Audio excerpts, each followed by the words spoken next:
Hello again. Today I'm going to try to demonstrate how to convert this inexpensive AC 12 volt power supply into a high voltage DC to low voltage DC power supply in order to achieve a 12 volt power source for the battery on a high voltage EV. So this is a power supply I bought on Amazon for $80. It's a Chinese build. Obviously, it's going to probably be sold under many different names. The brand of this one is My Sweetie.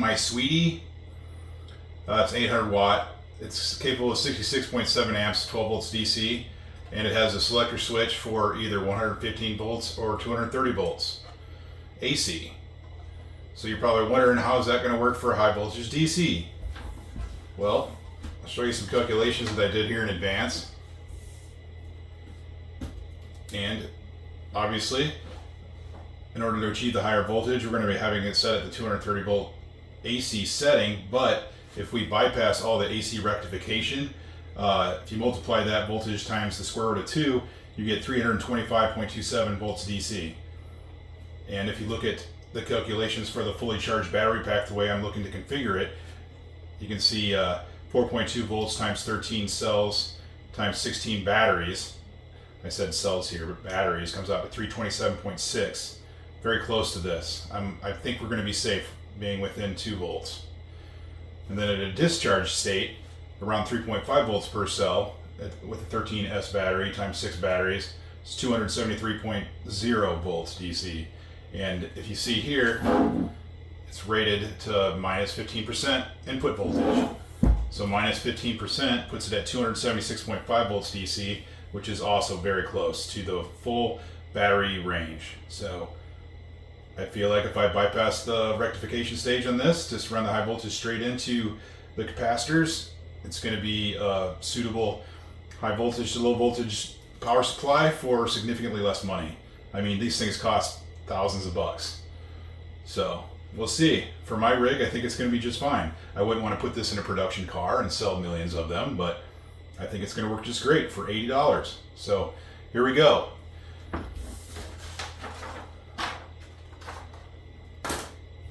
Also, just a heads up, I have taken this apart already just so I have somewhat of a game plan.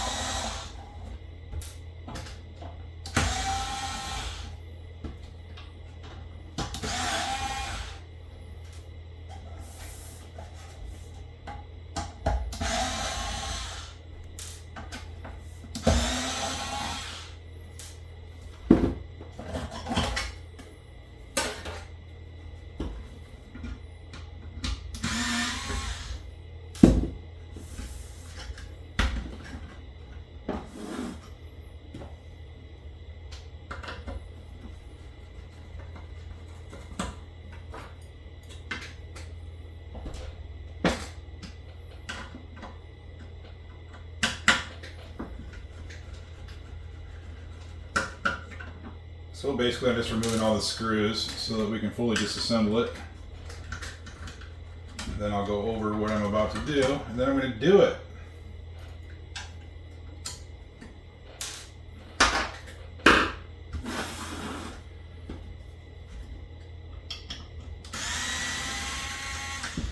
Is 66.7 amps going to be enough? I'm not entirely sure. I think it will be. Like I said, this is running the 12 volts, so it needs to charge a 12 volt battery and run any 12 volt accessories like stereo systems or lighting. I am going to be using electric power steering, probably the power steering unit off of Tesla Model S. That's going to be a huge current draw, but if there is a battery, it's going to be an intermittent power draw, so I don't think we'll have an issue with this. But we'll see. Let's disconnect the fan. And this should lift out of here once I get all the screws. I have one left.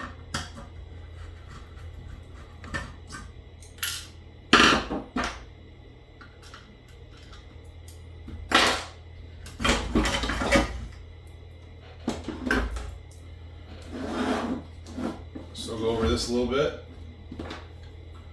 AC power in, on off switch. There's a fuse in this plug. and then it goes through another fuse right here. And these are some PTC devices. They're designed to allow power unless they get too hot, and then they turn off. Kind of another safety feature. Then it goes through a common mode choke, and then this is the rectification diode. This makes it go from an alternating current to a direct current.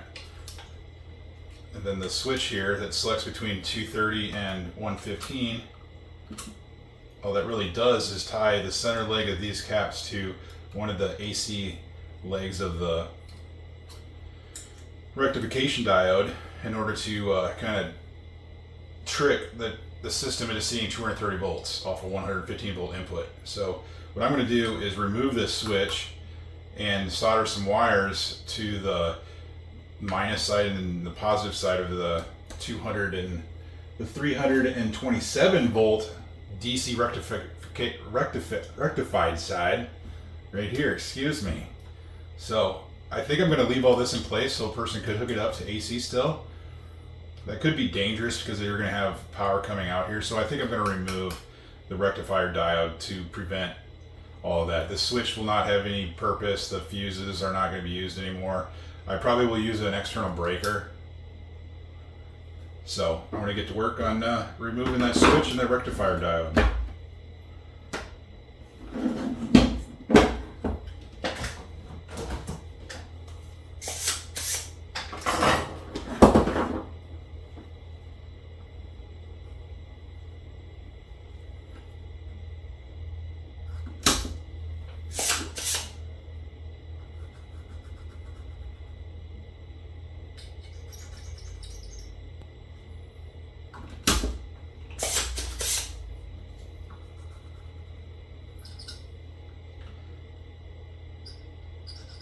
With the switch removed, it's automatically in 230 volt setting, so that's not going to affect us any, so that's good.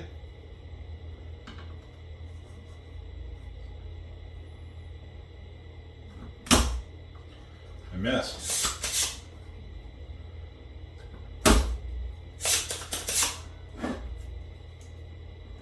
I don't have the best solder sucking equipment, but I've used it for a decade and I use it a lot, and I eventually get things. This one's being troublesome.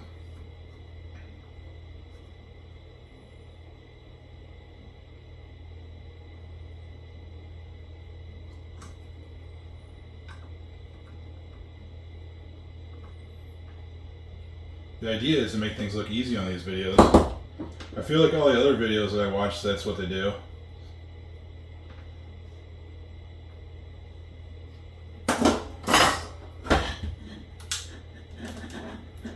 So the switch came out exactly as planned.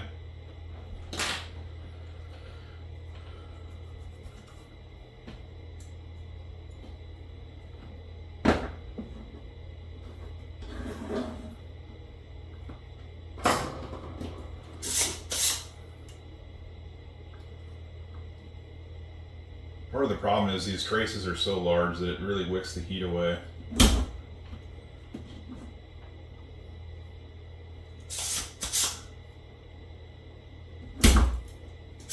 Making these solder balls that I'm trying to create here harden before I can suck them away. I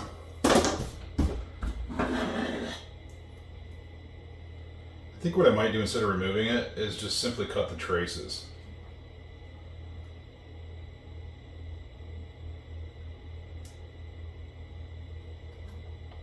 So the alternating current comes in on the center pins, and then the positive and negative comes off of that.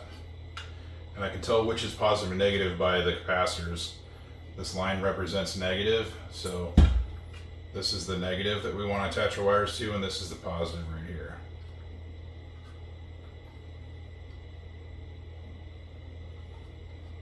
Okay.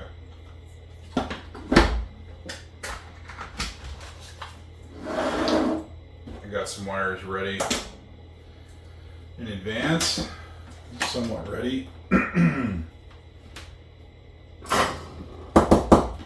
I like to tin my wires before I attach them to anything, so I know that they're going to have a good connection.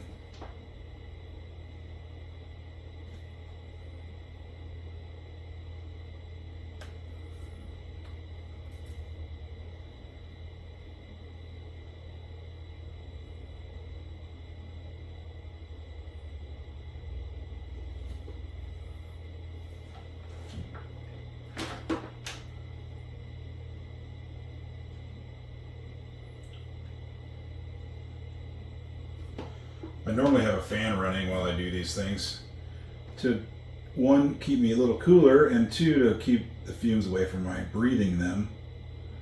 But I turned it off so it wouldn't make noise for the video.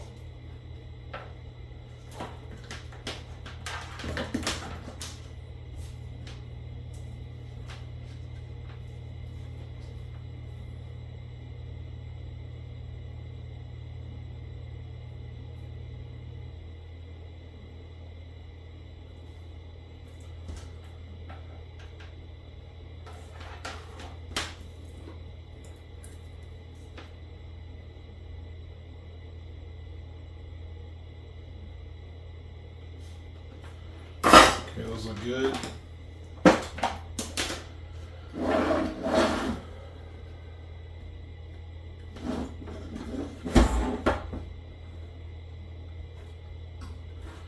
So I said I was going to cut these traces, cut them right there and right there. I gotta grab my Dremel to do that, so I'll be right back. Okay, well that took me longer to find than I wanted it to.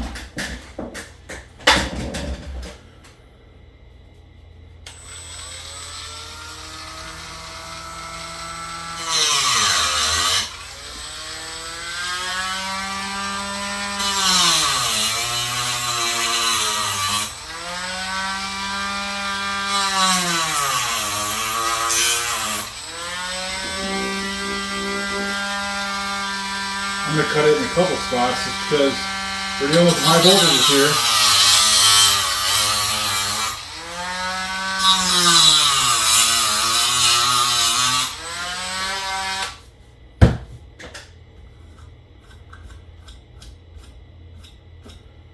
And then I'm going to try to remove the traces in between those cuts just to provide a barrier.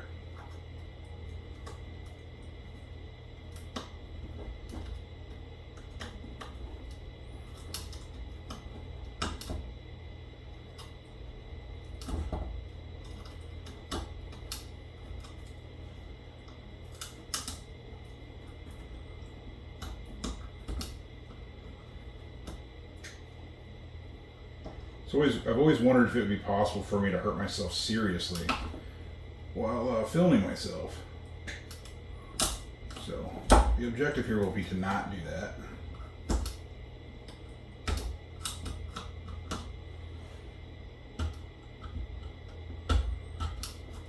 I'm a professional after all, right?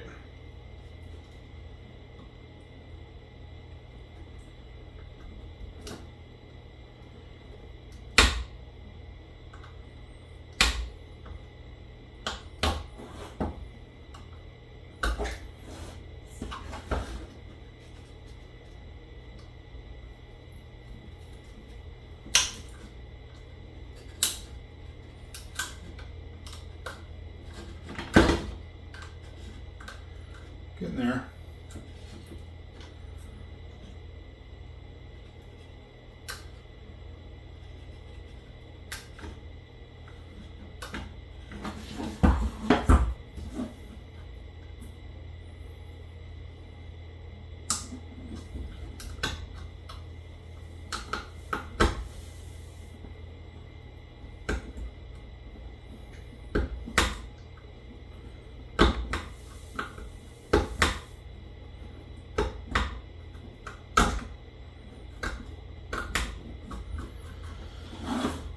Alright, of course, to play it safe, we will check continuity.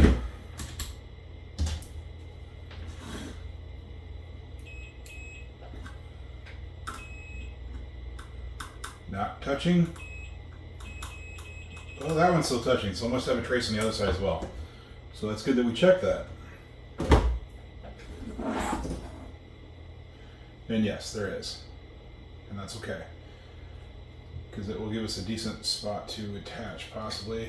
Maybe not. I don't like the idea of attaching there because it's not a very good current.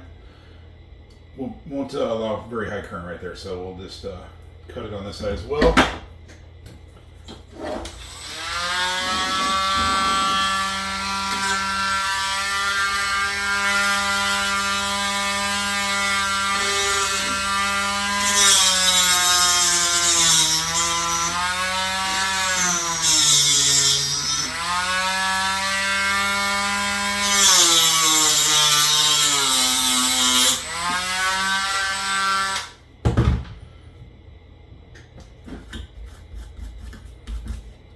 Okay, we'll remove that trace in between those two gaps. I expect this will be a little easier than the bottom. And I was right. There were some vias on that bottom trace that made it more difficult. So let's check continuity again.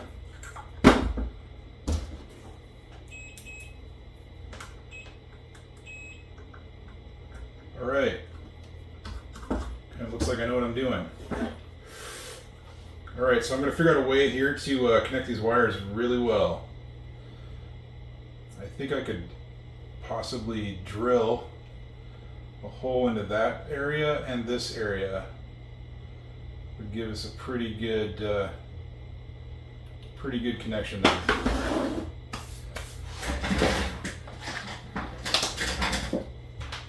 Got some tiny drill bits here for the Dremel.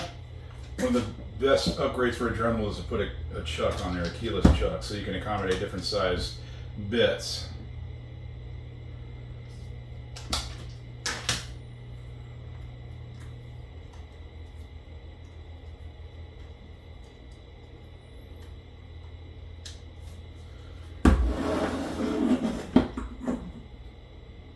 All right, I'm going to drill from the bottom so I can hit the center of one of these large traces.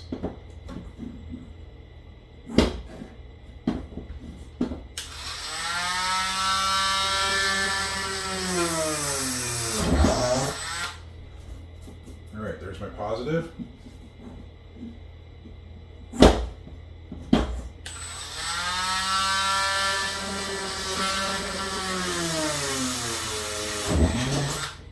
And that's where the negative will go.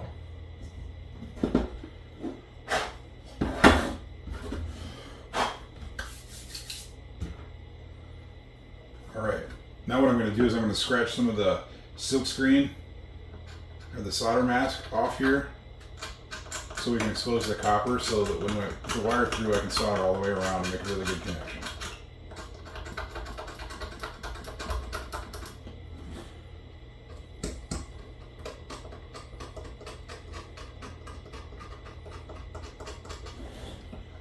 It's looking pretty good. A little more here.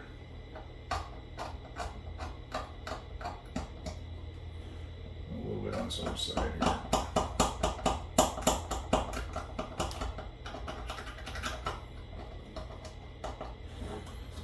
Alright, this one's already in a pretty good spot.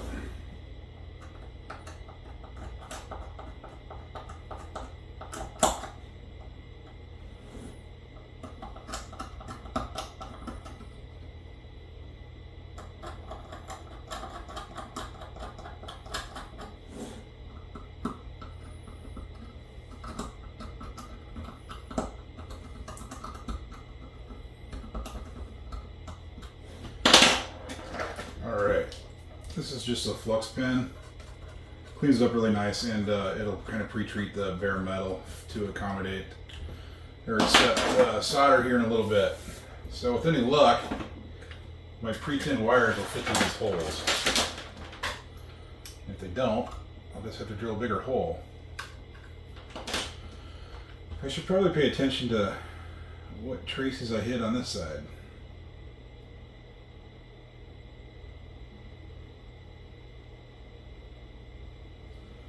Alright, I see I did run into a decent sized trace here that's used for that 115 volt selection. So that's a bad place for that to be, so I'm going to cut away on that a little bit to remove that trace because it's not needed with this voltage selection.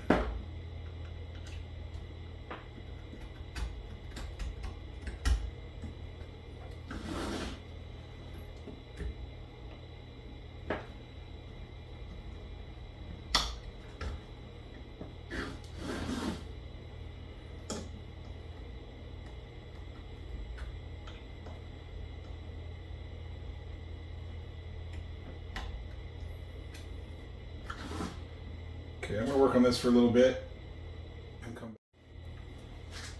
Okay, well, I'm back. So I got those traces cleaned up on this side. You might be wondering what those two resistors were right here. They're the same as these two.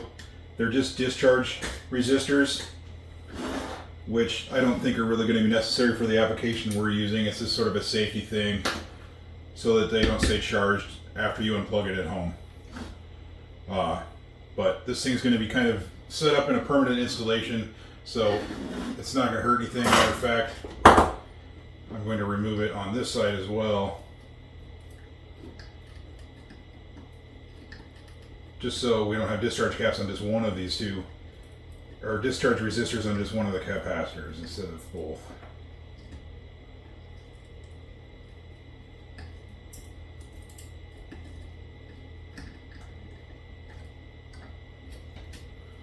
All right, now as long as these wires fit, we're good to solder them.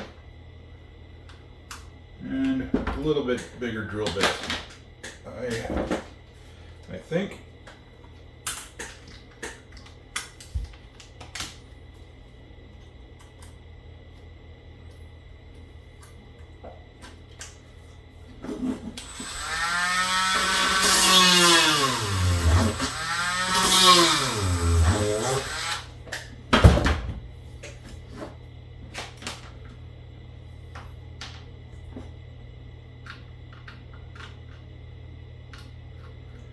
That is a perfect fit. Got a little too much solder on this one.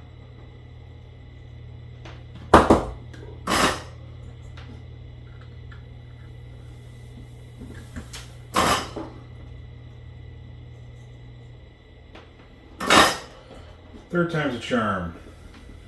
Or it's not. It is. Alright. This is coming, it's getting there.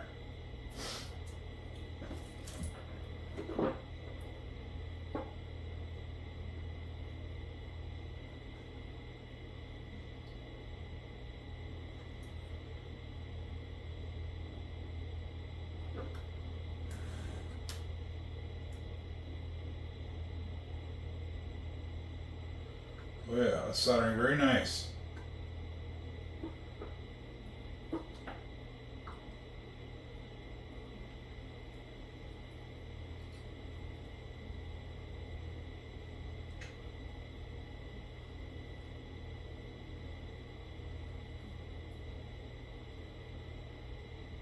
You might be wondering why I'm using such small wire.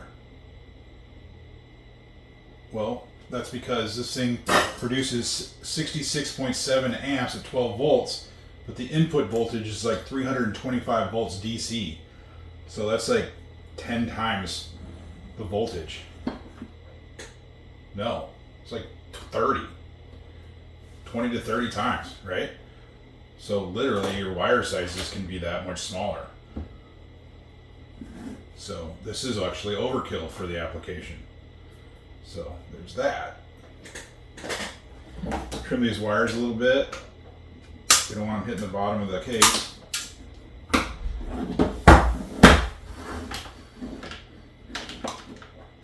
And now we can reassemble.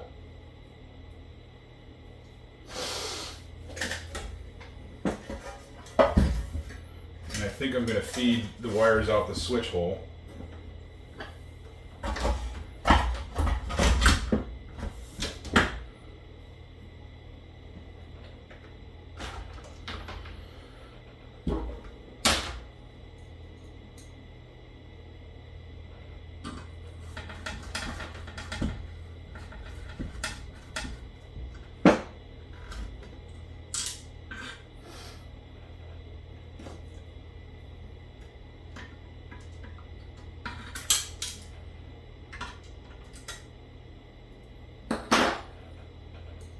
quite have the board lined up with the threads here.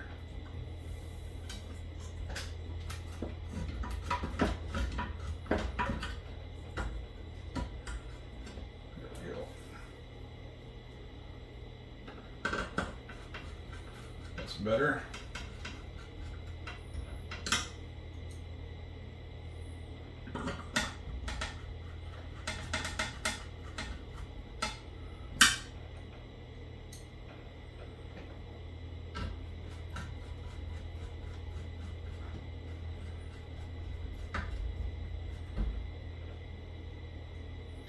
Now I don't have a DC input power source to test this with yet. I do have the batteries, but 11 out of the 12 batteries are still in the boxes.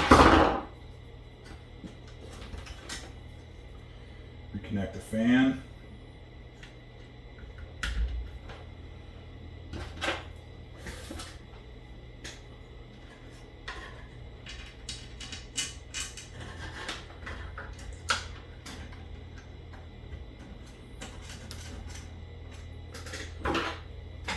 Screw secures this aluminum plate that holds these transistors against the side of the case for heat dissipation.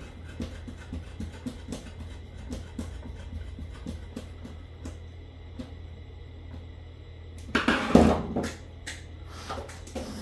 now I'm going to route the wires out the side.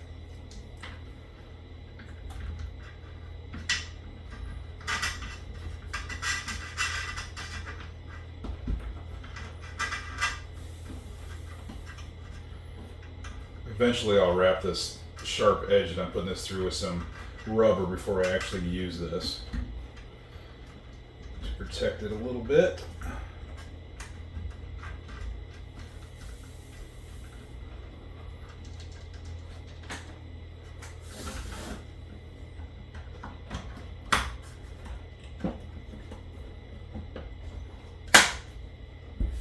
It's a decent designed power supply in my opinion.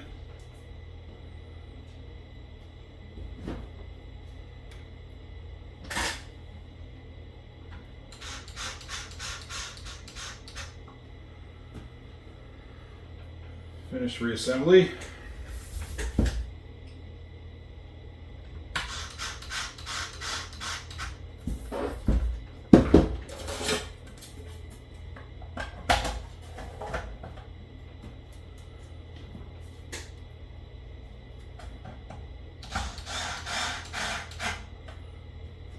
Taking it easy with the electric screwdriver because I don't want to strip the screws. Like that one.